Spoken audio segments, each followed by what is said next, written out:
all figured out. Just get drunk like a solver. That's incredible. Congratulations. Sounds good, right? So I gotta go talk to Lee anyway. Give him a new trailer. So after that, we're getting drunk. We're off to go talk to Lee for that. Wow. Hey, some crap today. This time too, because Randy couldn't up to freeze his own burgers. So who's supervising the part then? Barb, I guess. Which basically is we do whatever the fuck we want to.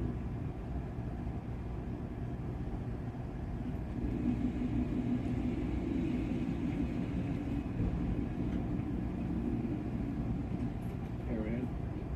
We have to talk, bud. Where are you gonna live? Yeah, that's for sure. What are you doing talking to Barb? Your business. Frig off, Mr. Lady. Hey, welcome back, Jim. I mean, Julia.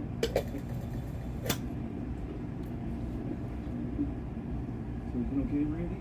Your beeswax, Julia. But know that things are going to be a lot different around here from now on. A lot different. Hey, listen, I didn't come here to fight, okay? Chill out. Hey, babe. Call me back when you get this message. I hope you have a good day. Talk to you later.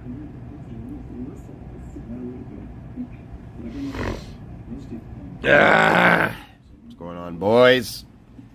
We're back.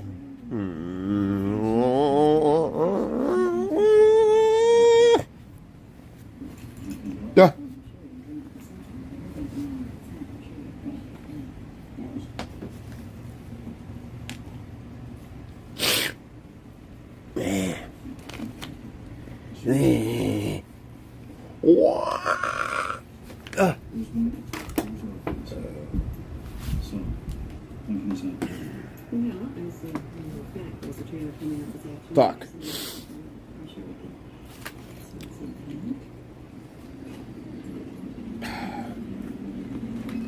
I fucking slept all day yesterday, dude. I fucking slept. I don't even know, dude. I don't even remember doing anything. I didn't even take drugs. I literally was just like, I guess I was so exhausted I fucking passed out. I literally just passed out, dude. Zero plans. I was planning on, the day before, I was planning on working, because I'm like, fuck, gotta go work. Oh, yeah, boy. Where's my phone? I just had it. And you know, Randy, I can relate. You know, I just went through a bad breakup. I was just messaging my girlfriend. At the station for years, but I'm doing good now. You look good. Thanks, Randy. Now let's go do this eviction. Yeah.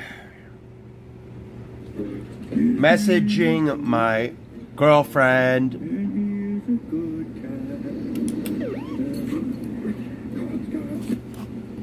It's the cops. What's going on here, Red? Julian, there's your new trailer. Ray, you're a squatter.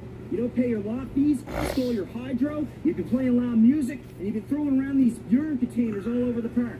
Wait. Supervisor? I don't understand why it matters if he stole the hydro equipment. Like, who gives a shit? Like, what does that have to do with him being evicted? I never understood that part. What a whiny little bitch. What a whiny little bitch, dude. Oh. Yo, where the fuck's my jacket? Yo, did I leave that shit in the car? I don't even remember, dude. I don't remember shit. Jack shit. Jim remembers jack shit. Where the fuck is my, anything, dude? I'm fucking cold. No, I'll wear this. I won't be wearing white tees all the time. The fuck? Alright, that's better. That's better. No, I'm still cold. I'm still cold. I woke up yesterday morning or something. I took a shower and I went right back to fucking bed, dude. I went right back to sleep. I'm like, fuck this. I don't know why I couldn't stay up.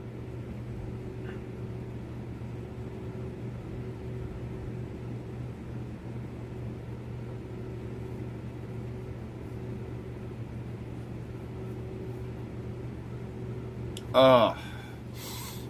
Damn it, dude. Oh, let me put chat on my screen. Today, I gotta go work, dude. Ah! I dropped my phone.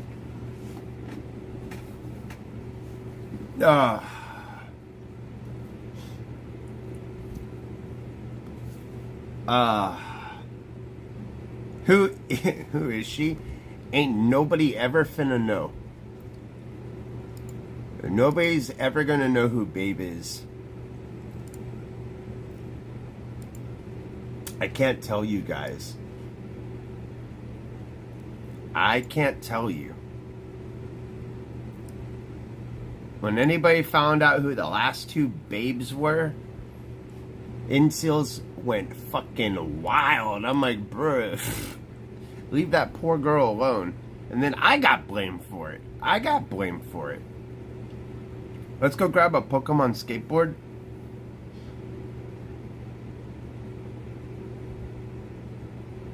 We should. But I don't think we could get them. I think that's, where the fuck are they? They're like $70, dude.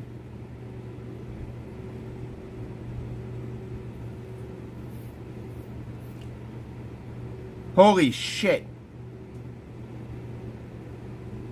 Try $200.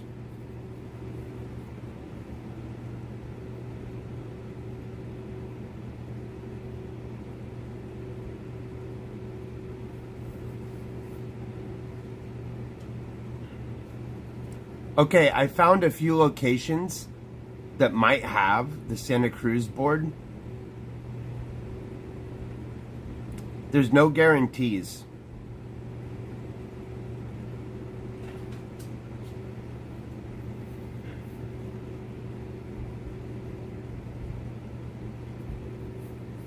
Bro, imagine we get a Charizard. Could you imagine? Bro, imagine we get a Charizard.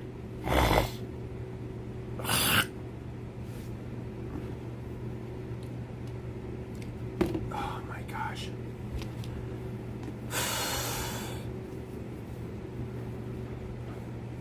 You are? Yeah. Yeah, I'm gonna go look. See if I could cop one. Just one.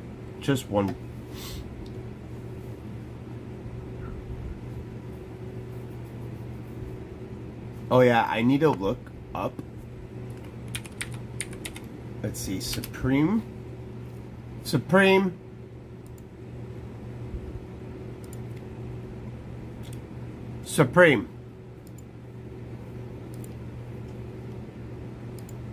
Week 5, we're looking at the dartboard.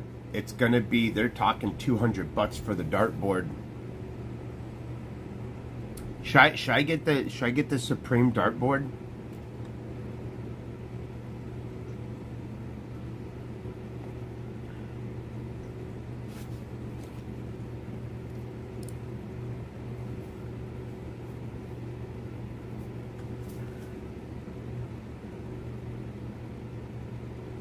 The Supreme dartboard. Supreme dartboard. Hey.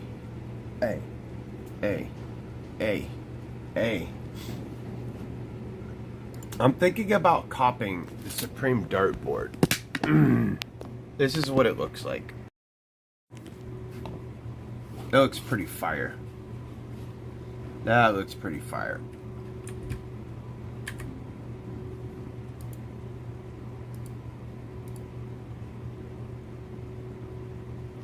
And then I think this is the packaging. Oh wait, here's the packaging. Oh no, that's it closed.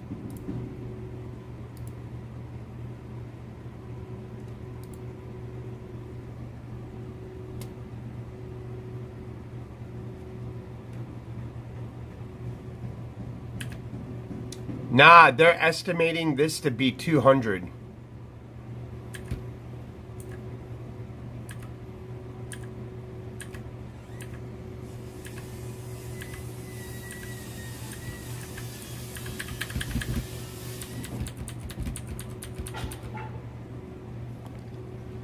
They're estimated 200. You think 600?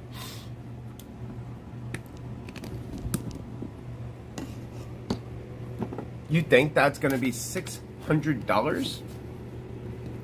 Looks like I'm gonna have to get a reservation. Don't worry, dude. Tuesday, I'll get a reservation.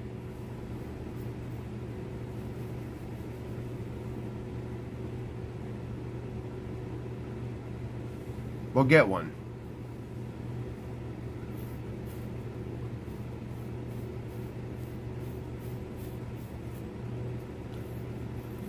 I need to evolve. That's why we're gonna get the new Pokemon Santa Cruz board, so we can hopefully get the Charizard and evolve. That's what we're after. Charizard. The Charizard. Dude, the Santa Cruz skateboards are fire.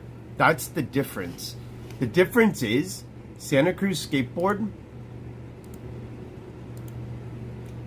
It's actually fire. It's made by Santa Cruz. It's not like some scuffed company made it. You just called a couple stores and none of them, you knew none of them have it. You knew none of them have it.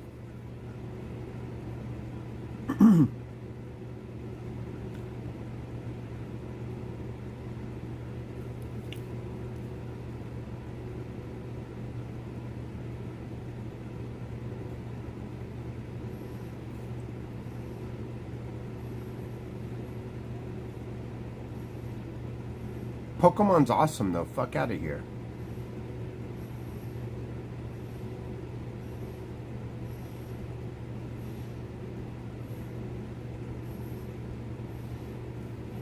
They're not even open yet.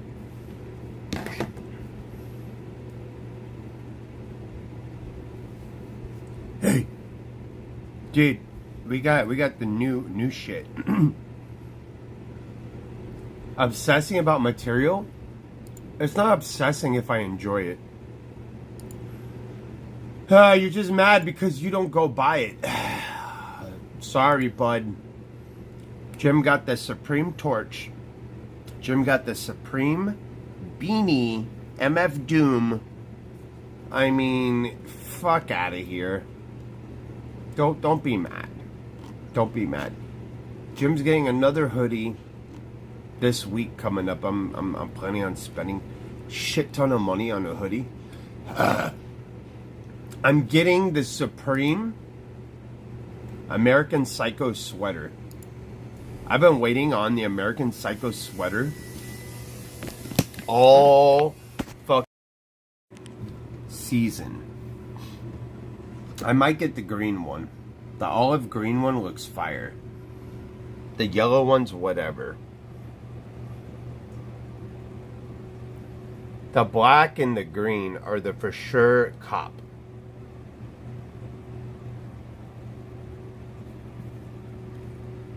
I have very limited shit from Supreme. I got a pair of headphones.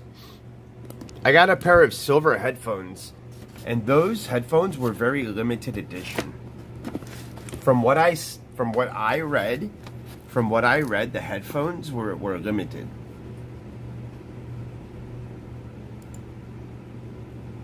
That's what I read.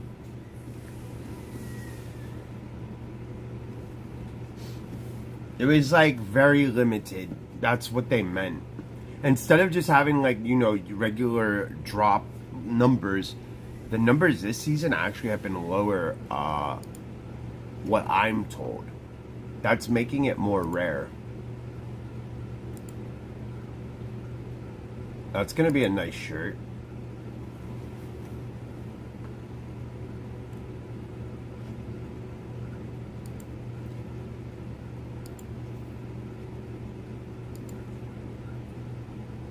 Yeah, it's gonna be a fire shirt. It's gonna be my new Christmas shirt. That's gonna be Jim's new Christmas shirt. Jim's gonna wear only on Christmas. New Christmas shirt. Try hard. Ayo. Little try hard. What the hell of Hennessy?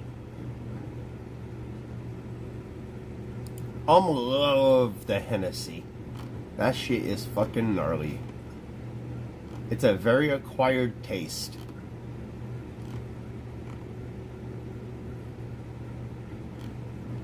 That shit is an acquired taste.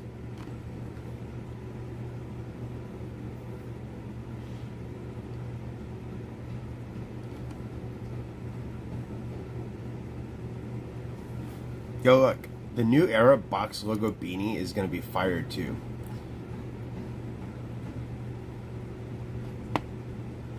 Gonna have to get the camo one. And then they're coming out. They're gonna have a few. They're gonna have a few ski masks. I'm gonna change my name to Supreme Ski Mask Gym. Has a very nice ring to it. Supreme Ski Mask Gym. Fucking great. It's fucking great. Dude, look at all these sweaters. I'm gonna be so cozy. It be getting cold, dude. I'm gonna be nice and cozy. Yeah.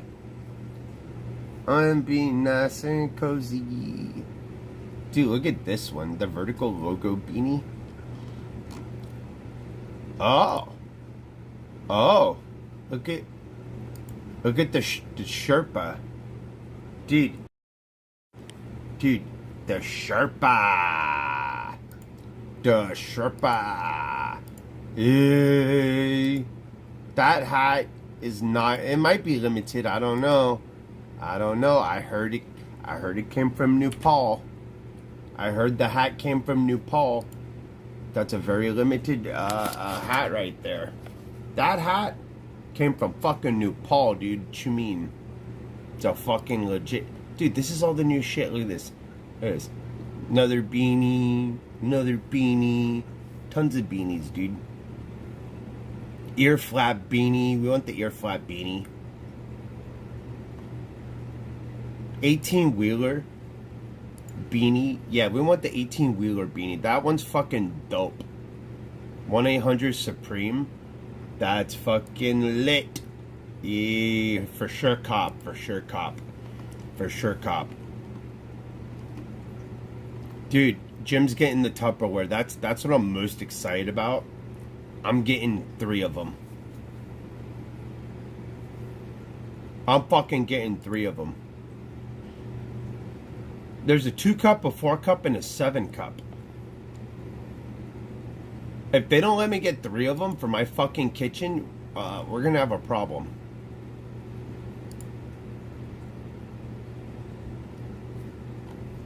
And then the puzzle head, and then for Jim, we're gonna have to get the boomer pills, the boomer pill case for when I'm a boomer, but I'm also a hype beast.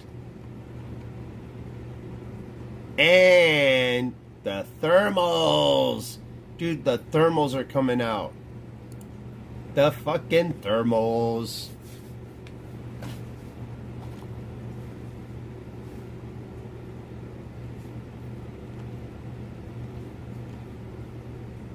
Nah, these hats are dope. I always thought that I would lose all my hair if I fucking wore a hat. But now I realize, no, it doesn't matter. You could just wear hats. Oh, dude, look at the Denim Crusher. Denim Crusher.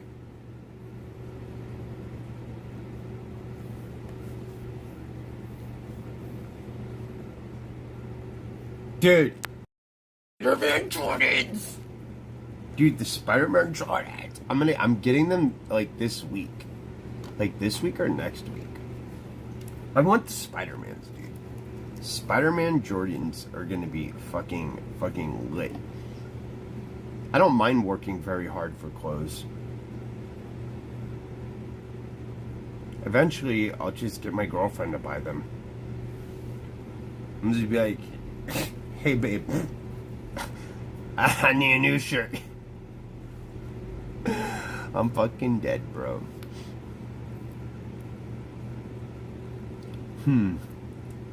Eventually, that's just what it's gonna be.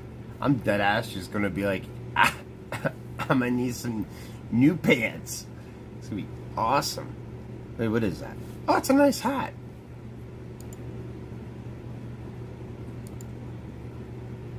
Oh! Bro, I can only wear that shit like once or twice. That's that washed fabric. Yeah, definitely getting the blue one. The blue one's fucking fire. Supreme! I'm gonna spend at least $10,000 this year on Supreme. Just Supreme only. Dude, I have to buy this. Gotta buy this. If I don't buy the Supreme ski mask, what am I doing with my life? What am I doing with my fucking life if I don't buy this? No. This is a must cop. Fuck out of here. That's a must cop.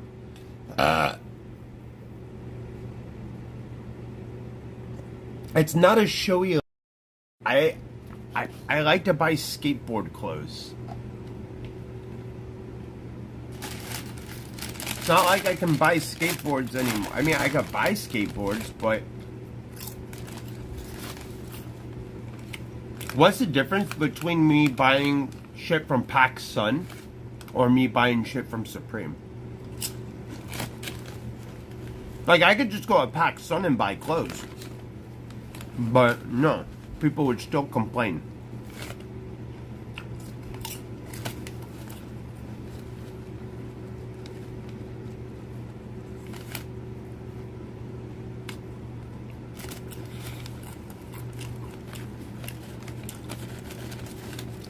Or I can spend 30 bucks on a pair of clippers and trim my own dog.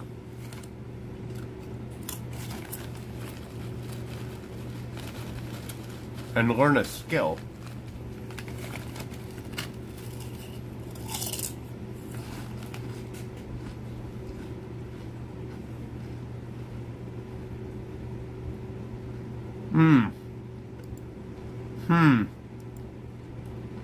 My dog goes to the vet annually.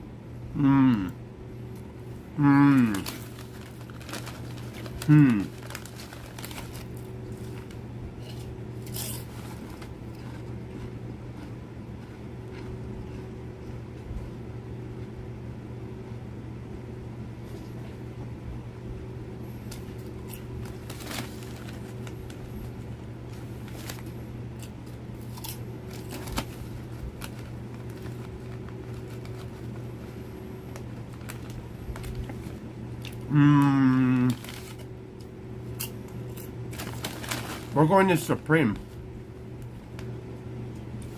this week. Coming up, we're buying more Supreme.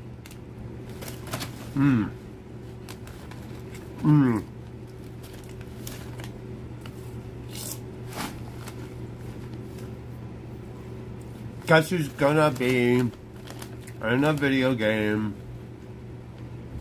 I worked for 2 days, dude.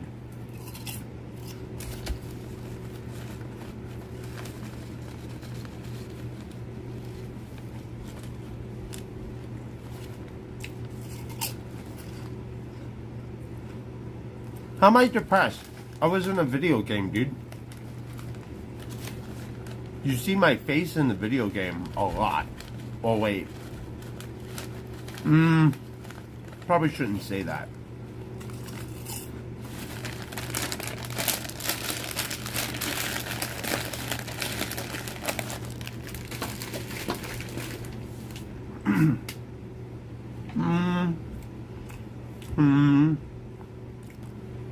How do I say this? I'm literally in a video game. Oh, yeah. Dude, I am literally in a video game. Jim's in a game. A game. Game.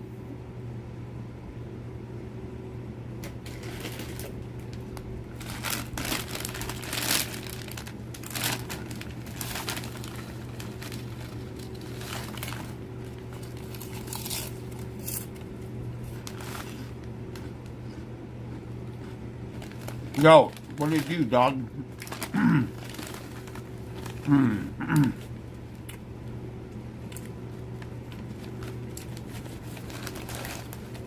I'm in a video game, fam. That's crazy.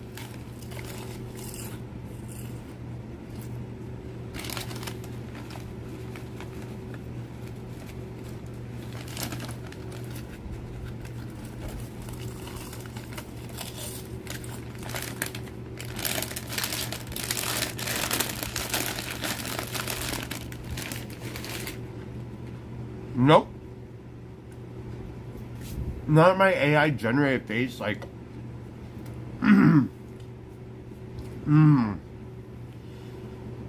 So they shot my face into a computer and they assured me that it wasn't AI. And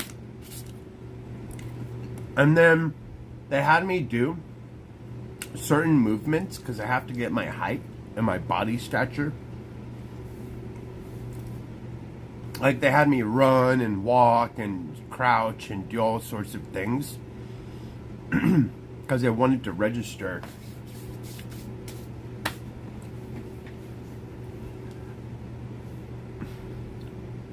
Basically, I don't know if I can say this. I don't know if I can say this. I'm gonna be a character in the video game.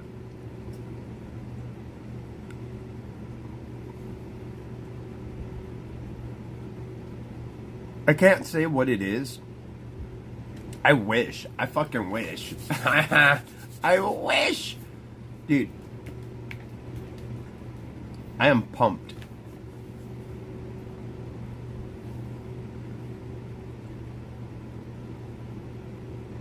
Can't talk about it. It's actually a very big game title.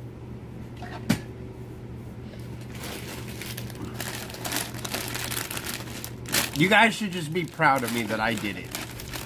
You should be proud of me that I didn't spurg out and fucking leave.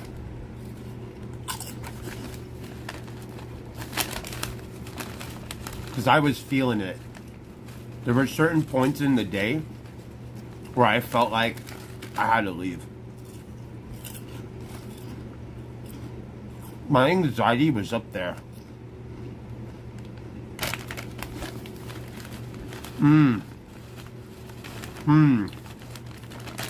Proud of me going out there to get the check.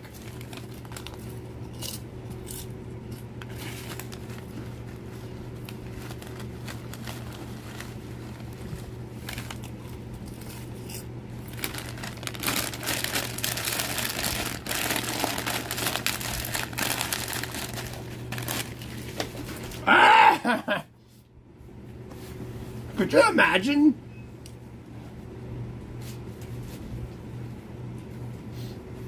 That's fucking funny, dude.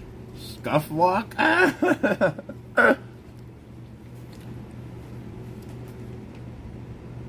Nelly, it's time.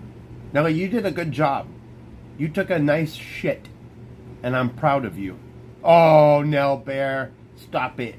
Don't wipe your face like that. I said you did a good job.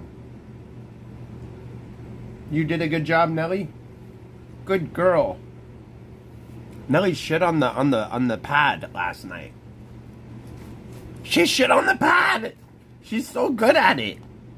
Like a professional. Like a professional, dude, in the middle of the dark.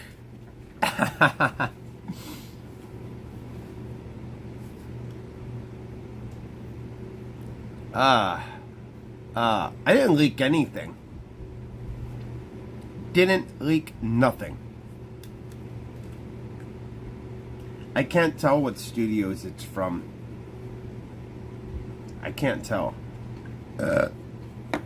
I can say it's from a AAA. They put out AAA games. That's the craziest part. Probably the craziest part. That Jim's not in a indie game. I'm not knocking indie games. It's just not the same quality.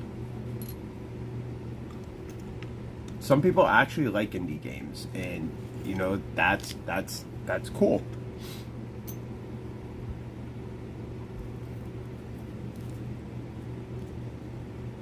We only do AAA around shop. I actually would do an indie game if it came up. I would do an indie game.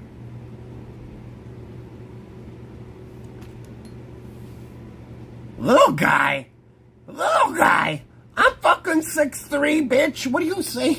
Well, you might be taller than me, but I'm not a little guy. The fuck are you saying? I'm not little. The fuck? What? What?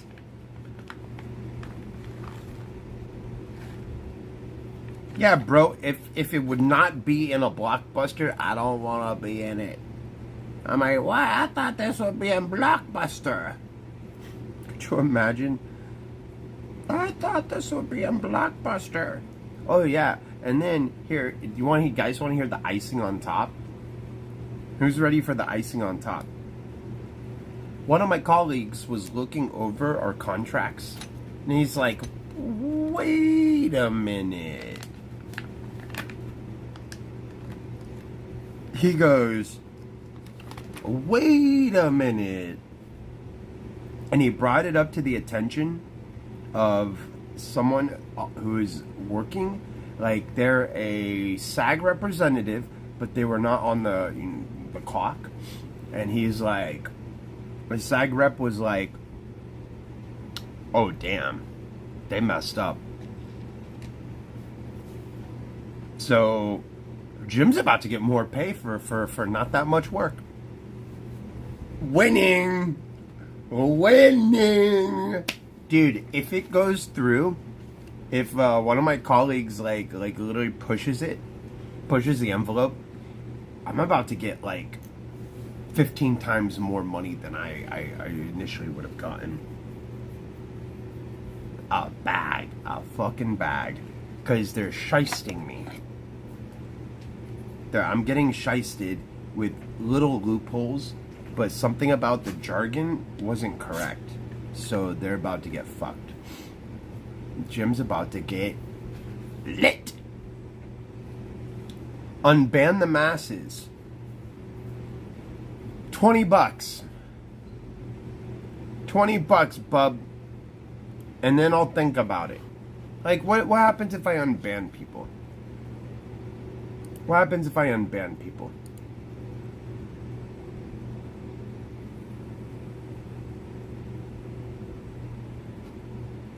No, acting is not a fucking scam.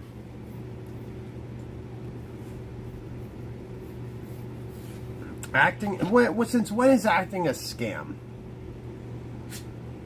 How much money do you think Netflix gets when people are all watching, what's that famous show? I did it a few times, Shameless. Everybody loves Shameless.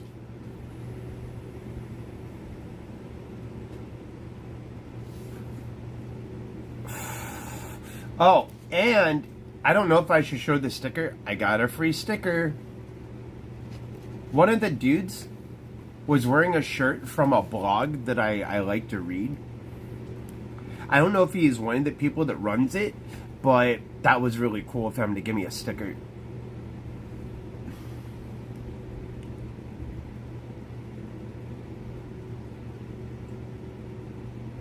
I was on Shameless.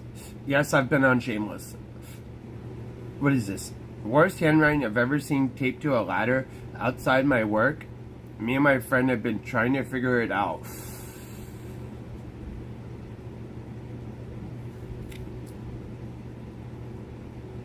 When you make your way down, would you and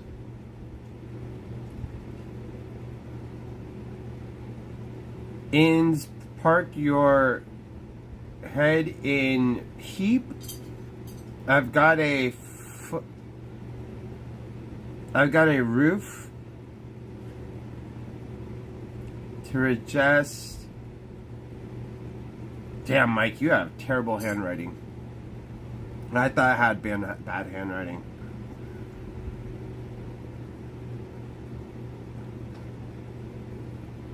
I've got a rooftop request I'd like to run by you.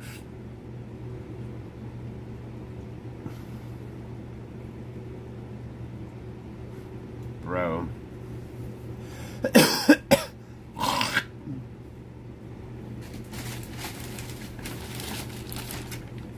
How come every doctor I've ever had has had just terrible handwriting? Would you trust a doctor with bad handwriting?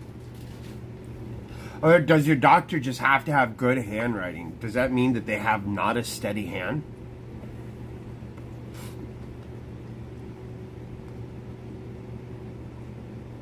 Makes you think.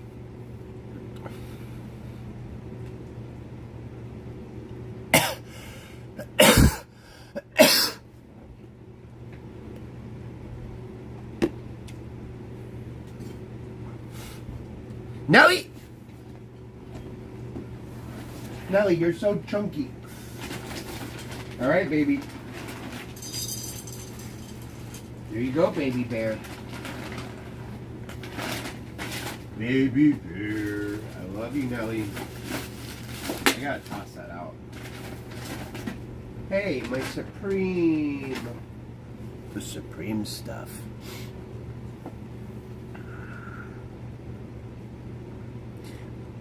My doctor! Dr. Pills. That's my new doctor. My new doctor, Dr. Pills. Dude, Dr. Pills always hooked it up.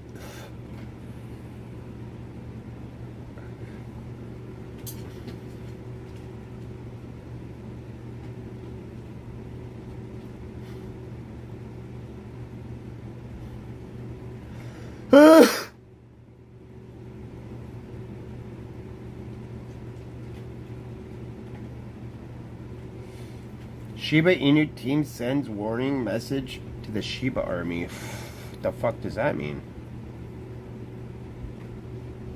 Yeah, they are warning that treat token isn't released yet. Oh. Beep, beep, boop.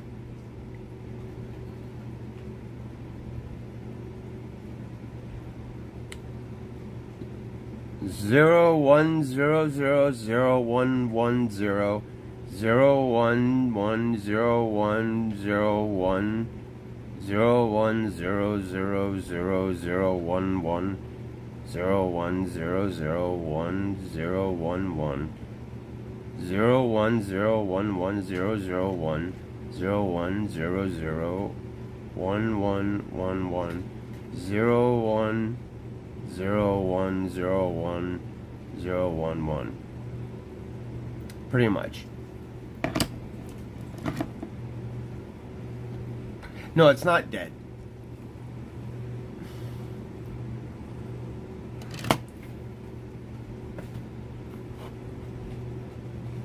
It is not dead. It is not dead.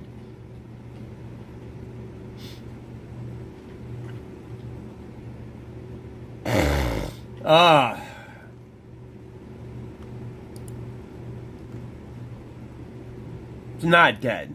The fuck is this?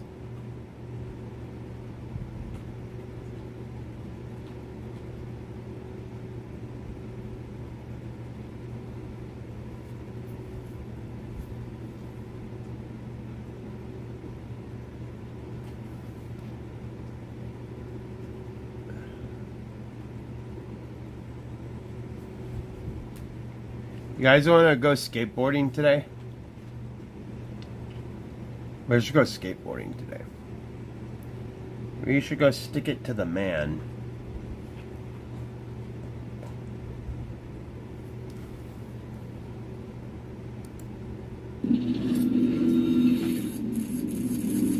How does an orphan with no money or connection generations built the most famous watch brand in the world. A lot of Rolex's history is shrouded in mystery and secrets, but today we're looking deeper into the incredible rags to riches story of Rolex, and answering the question, why are Rolexes really so expensive?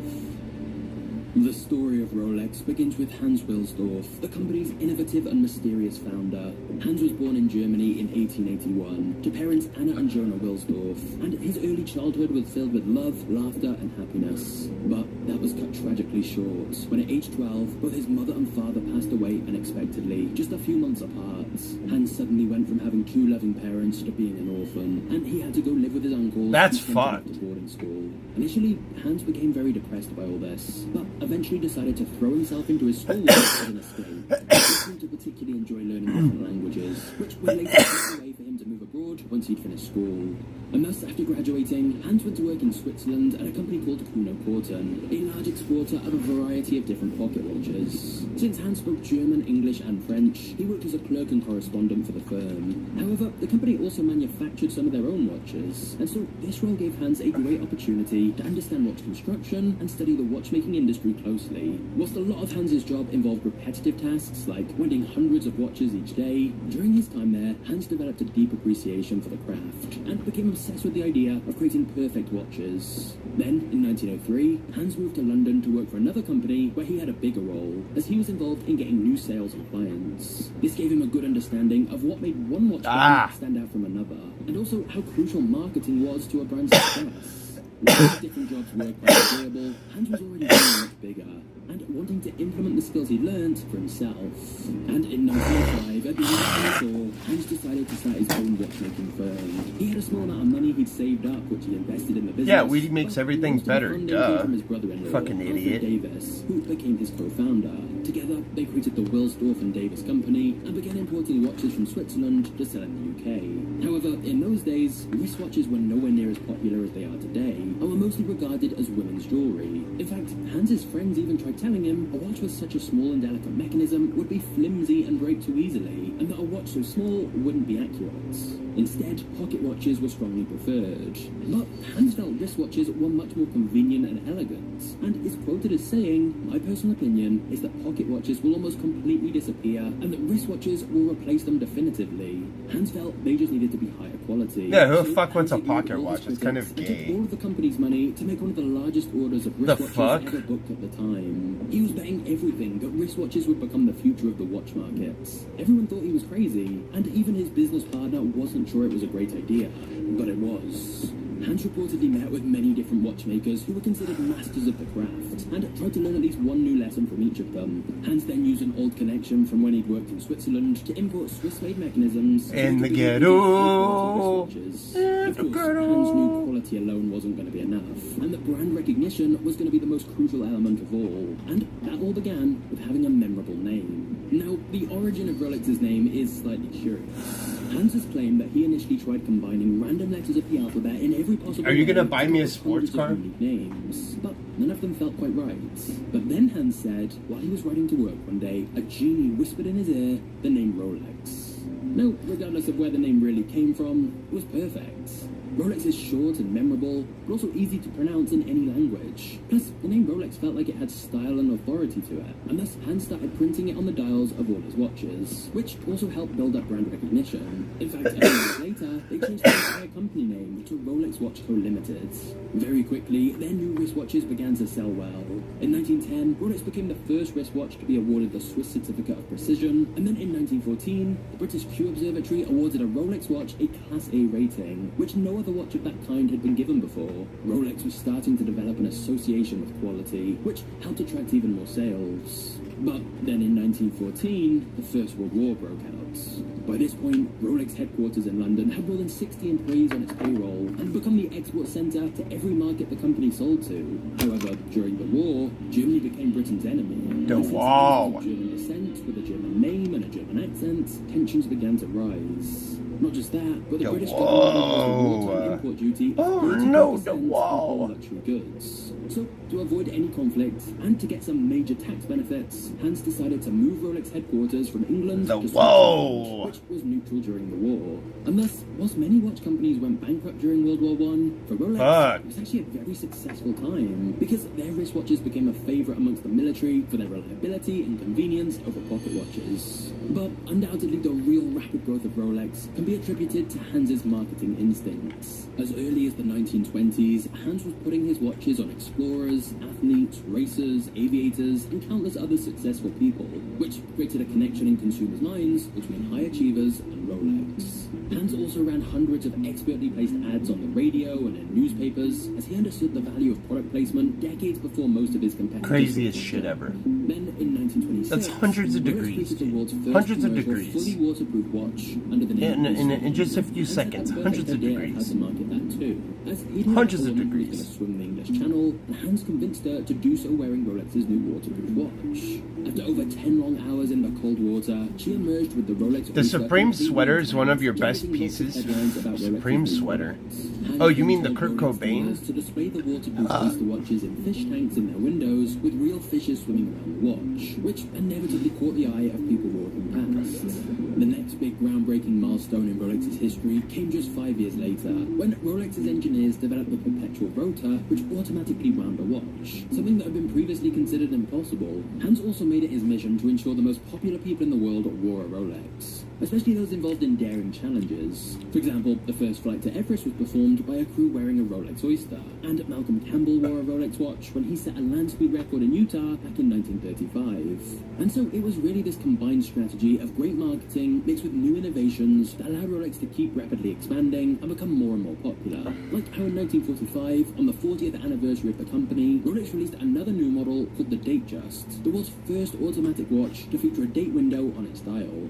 However, shortly before the ceremony to announce this, Hans was struck by another tragedy, when he lost his beloved wife Florence, who passed away due to an illness. His wife had been with him through thick and thin. It was obviously a devastating period for him. He was under 12 and was now over 63 with no children. Hans was a master of watches, but not a master of time, and it was beginning to think more about his own mortality. And thus, Hans spent the next few years developing a way to ensure the future of his empire that he built from scratch would be kept in good hands. That's why in 1946, he established the Hans Wilsdorf Foundation and transferred his 100% ownership stake in Rolex to the foundation. To this day, this organization still maintains full ownership and control of Rolex. And since it's a foundation and not a company, there are no corporations. Fine, I have to call my girlfriend. Instead, a large percentage of the money goes towards charitable causes, including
flooded the market. I had to talk to my girlfriend. Watch manufacturers went bankrupt. Between 1970 and 1988, Swiss watch employment fell from 90,000 to 28,000. And yet, despite this, I see you, chat. So the question is, what makes Rolex different? Why can they continue to charge so much for their watches? Before we get to the next chapter, quick question. Do you sell anything online? Because if you do, the fuck are you asking me that for? Why is a YouTube video asking me shit like this? It's clear we're heading for Oh, it's a fucking ad. Season. And I know chill out, bud. If you don't plan ahead, things can get stressful. I ain't listening.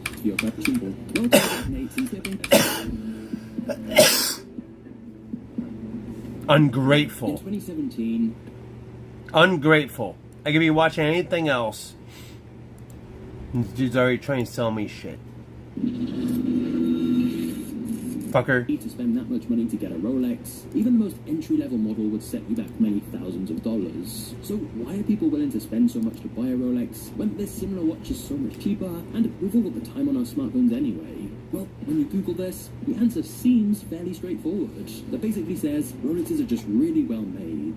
That's ultimately why they're so expensive, because you're buying something that will last you a lifetime, presumably. This is a nice sentiment. The Rolex Are they just really well made? Watches will stand the test of time. But of course, that's certainly not the full story. You don't need to drop tens of thousands of dollars just to get a watch that'll last a long time. So firstly, let's state the obvious. Rolex is not just a watch, it's a status symbol.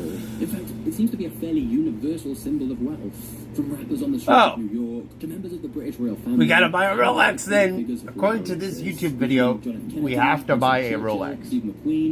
Fuck it, let's buy 10 of them. And many more. And this level of No more success is Supreme. really thanks to Rolex's high Unless there's a visibility Supreme marketing, Rolex collab, we're gonna buy success and Rolexes success. from now on. For example, Rolex is the official According to this timekeeper for YouTube both video, Wimbledon and Formula 1. Jim needs to And buy a it's also many Rolex. prestigious events that wealthy people watch or attend, such as equestrian and golf championships. You'll also see Rolexes in movies, like James Bond wearing a Rolex. And the company pays to endorse the product. Roger Federer reports $8 million per year from Rolex. Of course, a Rolex is not just all about marketing. Rolex does use very premium materials, which are rigorously tested to a high standard, which of course comes with a higher price tag. Guys, Nearly I'm buying a the work Rolex. required by hand to create high-quality mechanical watches, and Swiss salaries are some of the highest in the world. Plus, the company also invests heavily Guys, in its own scientific I'm gonna labs buy one. to research and create new watches. However, an interesting Dude, post I'm from looking someone at one who's right a now. watchmaker estimated that a $5,000 for a Rolex watch sales is not that around much 7K money. Could only be around $700 to make, and some other estimates put their profit margins as up to 20 times the cost of That's making not a watch, lot of money. with the rest of the profits being spent on Rolex's advertising and vape again. sponsorships All to right. keep the brand exclusive and desirable. Of course, I got if you, Rolex dog. didn't do that, it wouldn't have the same status, which is why most people want a Rolex in the first place. And admittedly, because of Rolex's secrecy, we don't know the exact cost for sure.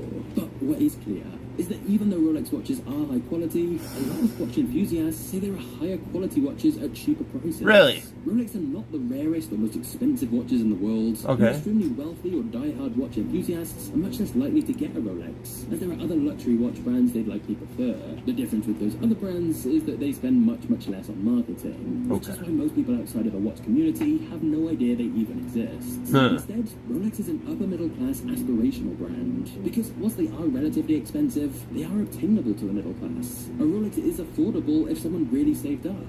So with Rolex, you're evidently paying a lot for the brand and its prestige. There's even a rumour that Hans once said, only great marketing is needed to make a company successful. Because of course, high prices enable Rolex to pay more influential people to wear their products or sponsor prestigious events, which creates more demand, which allows them to charge higher prices. However, in order to still maintain this image of prestige and exclusivity, Rolex only sell their watches through authorized dealers, and there's generally not special offers or sales. In fact, Rolex reportedly even repurchased I don't want to stock be from stores sold until something more on excess sale. stock is It sold means at it's not really discounts, good. Because being perceived as a discount product would be bad for the brand image, and they don't want to make their product seem easy to obtain. A great example of this is when Hans realized they were missing out on a lot of sales from people who couldn't afford a Rolex. But rather than make a cheaper Rolex model, they introduced a separate brand called Tudor. The watches are very similar, but they were made under a different brand name, so they didn't risk diluting Rolex's brand by making it too accessible and affordable, and thus damaging Rolex's position as a status symbol. That's But smart. this goes even further, as it's believed that Rolex artificially creates scarcity for their products. You see, Rolex makes about 800,000 to 1 million watches per year, which is way less than the demand for their watches. But the reason for the shortages is likely that they deliberately limit the supply to keep the demand high, which allows them to keep Good prices girl, high. The Nelly. wait time can range from 6 months Oh, to 8 Nelly's the years. good girl. Authorized dealers have sometimes claimed that the company is Nelly. supplying the market to drive the price up Oh, and engaging in price fixing puppy. worldwide to maintain the value of their watches. Because whilst it's true their watches do take time to make, it's unlikely to be as much time as some say. Because there are reports that a single watch takes a whole year to produce, as Rolex doesn't outsource production. when in reality, there are conflicting reports that question that and suggest some small parts of the watches are outsourced and that contrary to popular belief, Rolex watches are not entirely made by hand, with machines being used at some stages. Who cares? Again, this doesn't mean Rolexes aren't high quality. There's clearly a lot of work and precision goes into each one. But what it does mean is that if Rolex really wanted to produce more watches, they probably could. But they prefer there to be some unfulfilled demand and a waiting list. That's not a limitation because Who cares? of how much watch takes to make. It's just a smart Give us business the watch. strategy. What's perhaps most interesting about this is that Rolex can be described as a Veblen goods, which is a product that contradicts normal supply and demand. Because when you're normally buying, You know what? something, We're gonna say, keep on $1 mining. here, the lower the price, the more the demand. If a bar cut their price to $1 per pint, Gonna keep people will on be mining. queuing up and buying loads. But on the flip side, the more that the price increases, the less people will want to buy it. However, with I'm buying the 2 of them. when the price Right now, increases, 2 of them. the demand increases too.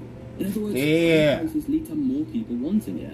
That's because Veblen goods are often purchased for signaling status. For example, if Rolex started slashing their prices massively, there'd likely be less demand, as Rolex would lose its premium perception if everyone had one. The good news is, even though a lot of Rolex's price doesn't just Dude, come we're from gonna get quality better of the watch, contracts. that I'm doesn't so mean it's not excited worth for it. my Thanks to for my new Rolex's rich contract heritage and coming. reputation, they generally hold their value, or can even increase in value if well maintained, thus allowing people to view it as an investment that will still be worth a similar price even years after use, something which very few other watch brands have achieved. The crazy part is, Rolex was initially considered more of a tool watch for its utility than a fine watch or collector's item. What? But through its marketing and sales strategy, the brand has moved towards luxury instead, and subsequently become one of the most valuable Dude. brands in the world. Given the huge adversity That's a real faced thing? from an early Wait, age, wait, it's wait, really wait, wait, incredible wait, what wait. he managed to build. And this story of Rolex undoubtedly has some useful business. Oh, that's lessons to not Rolex. real. But now, if But you I wanna would- see a I would even go more into insane credit card entrepreneurial debt, success yes. Story, check out my video on the controversial. I life would of go into Rolex credit card Index. debt if this was I think real. you'll really like this one. But either way, thanks for watching this video to the end. You are If a this was legend. I'll see you in offered the next video. Cheers. To raise money for SAG, yeah, I'd do it. $10,000 to get drunk with the cast of It's Always Sunny in Philadelphia as you get belittled and insulted. That's an experience. That's an experience. As long as they stay in full character, that's a great experience. I want the full cast. The full cast. Oh. No, but a little bit more in debt. Just for an experience. That's a great amount of money.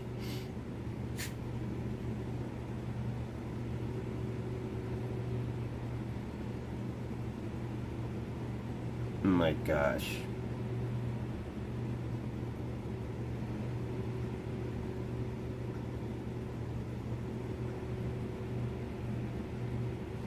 These are getting out of control.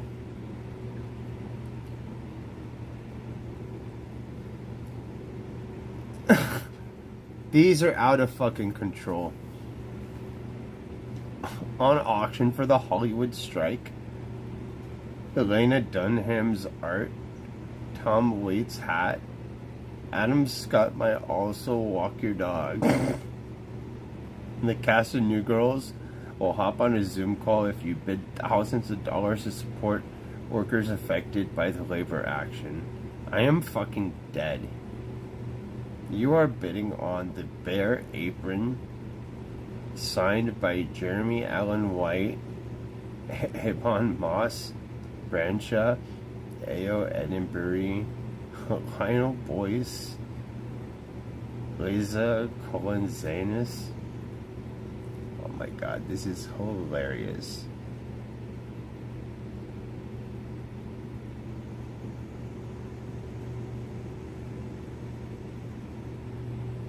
Oh, this one's real.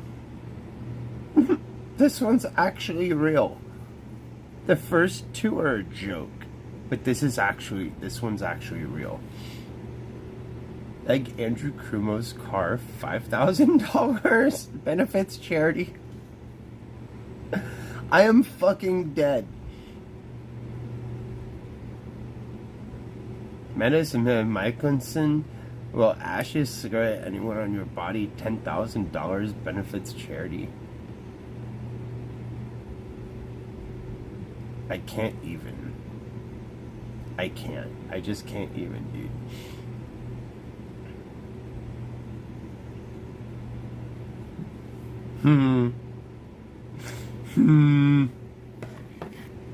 Bruh. From now on, if anybody ever asks me anything about the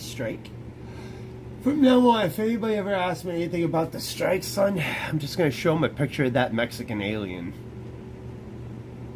This is exactly how we doing, homie. I hate that question. So how's that strike going? How's that strike going? Fuck out of here, dude. It's going. Pizza. Sounds like a good one. Suddenly lose your father, and then your mother abandons you. What the fuck? You spend your childhood in and out of foster homes and orphanages, working on farms for. This one starts out too depressing. Too depressing.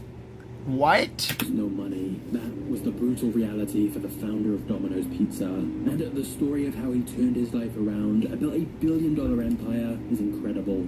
However, this is not a straightforward success story. Domino's has faced multiple scandals, including $1 million lawsuits over their deadly drivers, a disgusting viral video that threatened their entire reputation, a literal hostage situation because of their bizarre mascot, and at that time where Domino's basically admitted their pizzas were terrible. At times, the Domino's story is a tragedy, and yet at other times, it's an incredible tale of innovation and perseverance. It's filled with lessons, controversy, and multiple twists. Honestly, I don't think the full Domino's story has ever been told quite like this until now. So sit back and relax as we're going on a journey into the insane history of Domino's.